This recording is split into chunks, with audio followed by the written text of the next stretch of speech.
Natasha? Luciano! Natasha? Luciano! Onde é que você tá? Eu tô, Onde é que você tá? eu tô com muita dor. Natasha, onde é que você Tá tá? doendo pra caramba.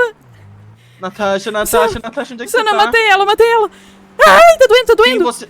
Tá Natasha, doendo onde pra você caralho. tá? Me ajuda, por favor. Eu não sei onde Onde eu tô, você eu não tá? sei, eu não sei, eu não sei, eu não sei onde eu tô. Eu tô desnorteada, me ajuda, por favor, tá doendo pra caralho. Kitsune, Kitsune, Kitsune. Luciano! Luciano! Natasha, eu tô indo, Eu eu tô matei indo, eu tô aquela indo, eu tô desgraçada, indo. eu matei ela, eu matei ela. Você matou a Ariana? Eu matei ela, eu matei ela. Eu matei ela. Luciano, eu tô Natasha, com dor, eu tô com dor. Natasha, Ela me. eu vou te achar, Ela eu me vou te machucou. ajudar. Ela Eu me vou te esfaqueou, ela me ajudar, eu vou esfaqueou. te ajudar. Ela te esfaqueou? Natasha, Eu roubei o carro Natasha, dela. Natasha, respira. Respira e me fala o que você tá vendo, qualquer coisa que você esteja vendo. Tô vendo placa, mato, placa. Ela tá vendo Muita mato e placa, placa, Kitsune. muita placa.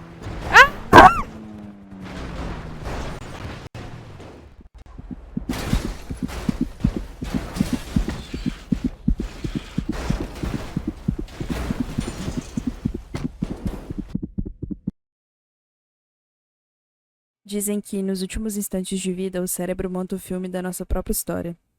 Tá na hora de pegar a pipoca. Meu nome é Natasha Wonder. Cresci em uma metrópole enquanto minha família parecia ter tudo.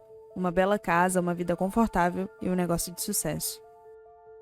Meus pais, Nadia e Igor, não eram apenas empresários bem-sucedidos. Eles possuíam uma concessionária de carros que era a fachada perfeita para suas atividades criminosas. A gente só não sabia disso.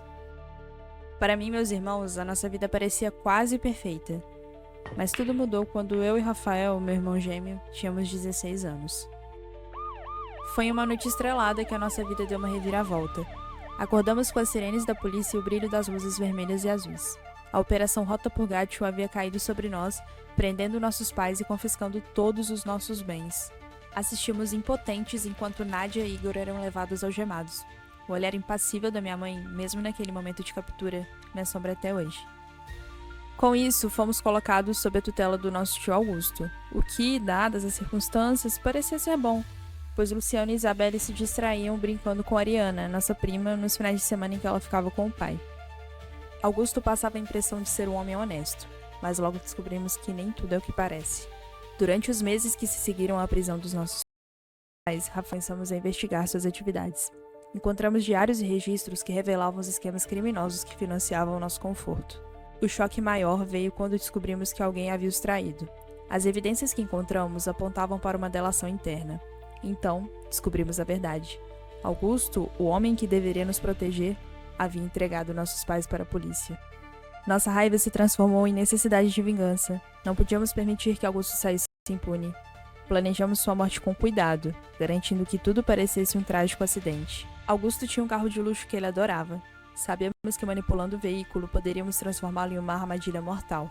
Durante semanas estudamos o carro e aprendemos tudo sobre seu sistema elétrico e mecânico. Assim, elaboramos um plano para sabotar o sistema de freios.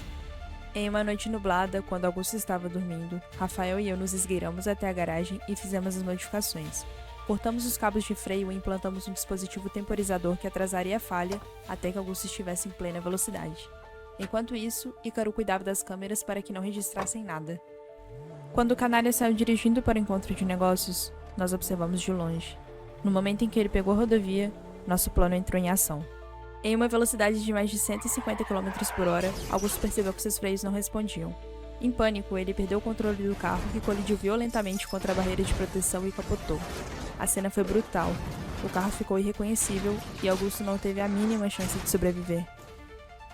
A polícia chegou a levantar a hipótese de manipulação nos freios, mas com o carro destruído, não conseguiram provar. Para o mundo e para Luciano e Isabelle, parecia um trágico acidente causado por uma falha mecânica. Para mim, foi a execução perfeita da nossa vingança. Com nossos pais presos e sem um patrimônio para nos sustentar, precisávamos sobreviver. Os diários de Nadia se tornaram nossos guias.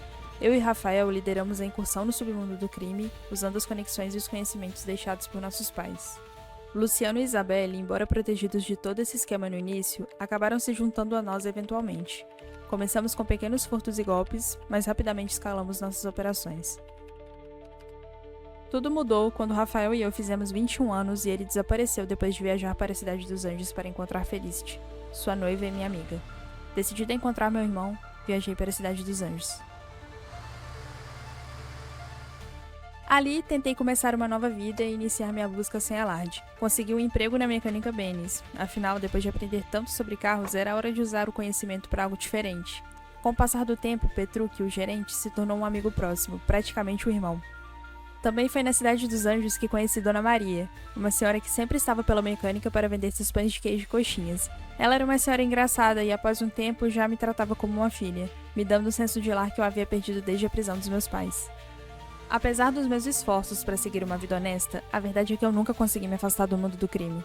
A adrenalina, a sensação de controle, tudo isso me atraía. Quando Jaqueline, uma velha amiga advogada, unimos forças. Então, deixei meu trabalho estável e mergulhei de vez no mundo ilegal. Mas a verdade é que, depois de um tempo, a Cidade dos Anjos começou a perder seu apelo. Afinal, meu objetivo era encontrar Rafael, e eu ainda não tinha nenhuma pista. Jaqueline e eu decidimos que era hora de seguirmos caminhos diferentes. Durante minhas viagens, eventualmente reencontrei Rafael, que estava escondido, trabalhando para uma máfia devido a uma suposta dívida dos nossos pais. Após um golpe milionário que quitou o débito, ele decidiu romper com Felicity e seguir sozinho em busca de redenção. Com Rafael seguro e trilhando seu próprio caminho, decidi que era hora de voltar para a Cidade dos Anjos e levar Luciano comigo. Ao retornar à cidade, reencontrei rostos familiares e, após um curto período de volta a Bennis, eu e Luciano encontramos o nosso verdadeiro propósito, a Nekutai.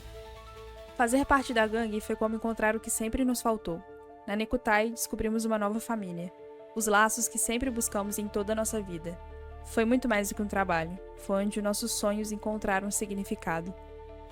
Após uma guerra travada pela Nekutai em meio à neve nas montanhas da fronteira entre Chile e Argentina, Luciano foi gravemente ferido. Nós o levamos às pressas para o hospital e ele passou por uma cirurgia super delicada. Tentei me manter forte diante da situação e, para não preocupar Luciano, menti, dizendo que Rafael estava ocupado e não podia visitá-lo, quando na verdade ele sequer me respondeu. Algumas semanas depois, Felicity apareceu na cidade. Ela disse que estava em contato com Rafael, mas que ele havia desaparecido sem deixar pistas. Ela contou que ele tinha falado algo sobre vingança e mencionado Ariana, mas não deu mais detalhes. Decidi que precisava fazer algo. Então, pedi ajuda para uma pessoa de total confiança, a Miranda. Após alguns dias de buscas, ela encontrou uma possível localização onde Rafael poderia lugar e sabia que precisava ir sozinha. Era uma questão pessoal, e Luciano não poderia saber de nada. Nem Ícaro, nem Isabelle, nem mesmo a Nekutai. Eu não podia colocar mais ninguém em risco. Não depois daquela guerra.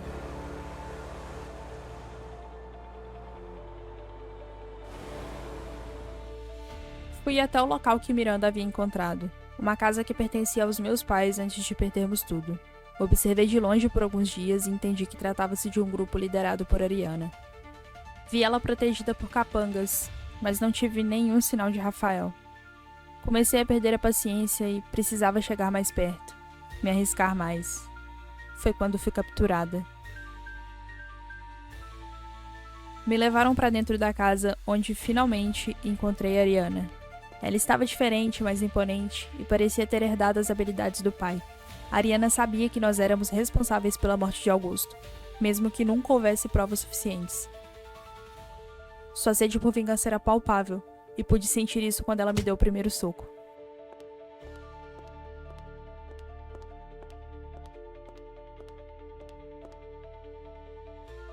Ela disse que matou Rafael. Aquela frase doeu na minha alma.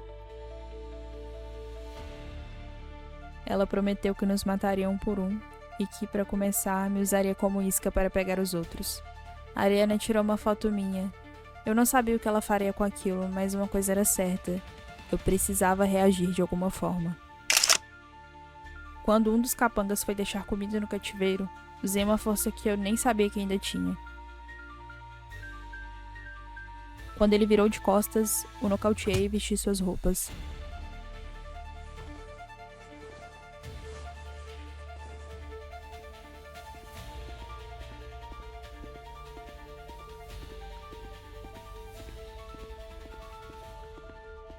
Passei pelos outros guardas sem que percebessem e fui direto até a Ariana.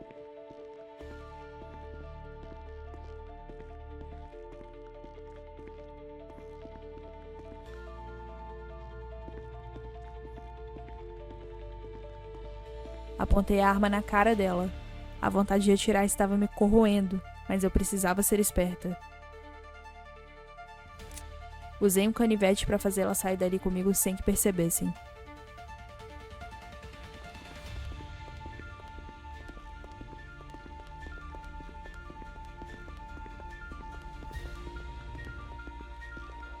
Entramos em um carro e fiz com que ela dirigisse até um local mais isolado.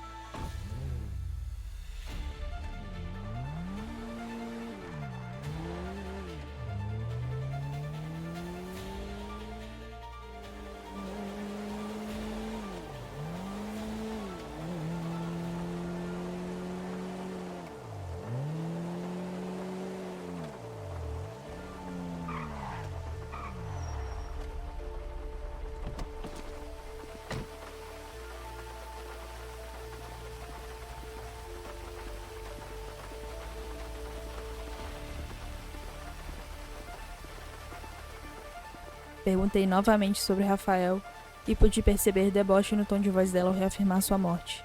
Foi quando ouvi uma movimentação nas minhas costas. O capanga que eu nocauteei havia nos seguido. Guiada pelo ódio, consegui surpreendê-lo com um tiro na testa. Mas, enquanto me virei para eliminar essa ameaça, uma nova surgiu. Foi o tempo necessário para Ariana usar uma faca e me atingir nas costas. Senti a lâmina cortando minha pele, mas não cedi. Consegui reagir, me virar e dar o tiro final. A Ariana caiu no chão e o silêncio tomou conta do lugar. Eu estava exausta, sangrando, a dor me consumindo, mas a luta tinha terminado.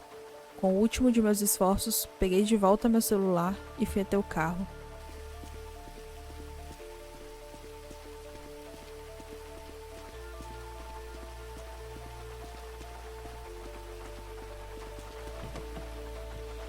Sentia tudo desmoronando ao meu redor, mas minha mente estava focada em uma única coisa: voltar para casa, voltar para meus irmãos e voltar para Nekutai.